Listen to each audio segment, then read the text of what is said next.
First off, not a leader of men. Secondly, I hate when people say, "Well, they played hard and they won the last 4 games." What happened to the other? What happened to other earlier in the season? What happened? We got beat Exactly. and we didn't score a Jets point. They weren't playing hard then. got What beat by happened the then Jets. when we played the Dolphins? When we played the Carolina Panthers and homeboy lit us up and looked like an all-star? What happened then? And then my other thing with Raheem, and this is a big thing where I say, yo, son got to get out of here. He has proven his decision-making is not sound. You did not address the kicker. You went into this season with a bad kicker with a guy who was injured and couldn't kick no more, hence the reason Cohen got a job. Then you picked the guy because he was from Peachtree City, and he was garbage. And remember, the guy got cut in training camp. The same guy that you did not pick, you brought in here and chose to pick 2 other guys that were terrible. Last season, you picked a terrible DC in Jimmy Lake. The guy had no experience. You cannot bring 3 guys along that don't have experience. Exactly. You didn't. Yeah, man. Jimmy Lake was terrible. Zach Robinson was terrible. Special teams was terrible. These are all decisions under Raheem, and you refuse to go in a different direction.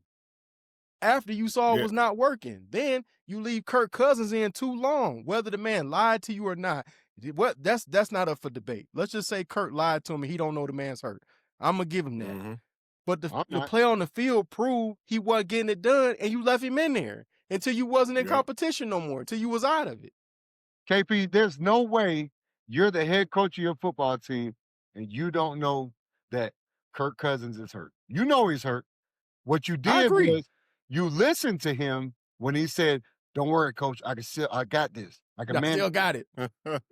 Let him do it. You're the head coach. You need to see him you can tell him practice, this fastball ain't fast no more.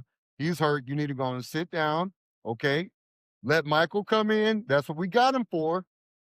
He's going to have to do some on-the-job training. And when you're back healthy, you can get your job back. It's very simple. Man. You do that. Yeah. I mean, the thing about it, like, I always take it to the basketball, right? Because I'm a basketball guy. And I know we were talking about liking the person and all that stuff.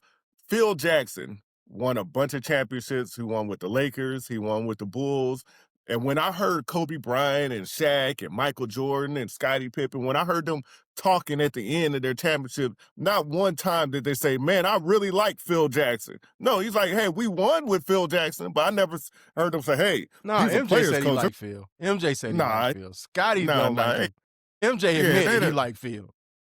Man, after the championship, when they were winning, they weren't on the mic talking about, "Man, I like Phil." You know, I get that. They didn't give no speech championship about him, but I mean, MJ stood on business and say, "I'm not gonna play for nobody else." So he liked Phil. Well, of course, because Phil Jackson was doing his thing and they were winning championships. Of course, you didn't want to play for anybody else or whatever. And MJ was the focal point and all that stuff. But Phil Jackson was a leader of men, and that's what Michael Jordan liked about him. If Phil Jackson was a pushover, Michael Jordan wouldn't like that type of guy or whatever. Now you look over here or whatever, Raheem Morris is a pushover.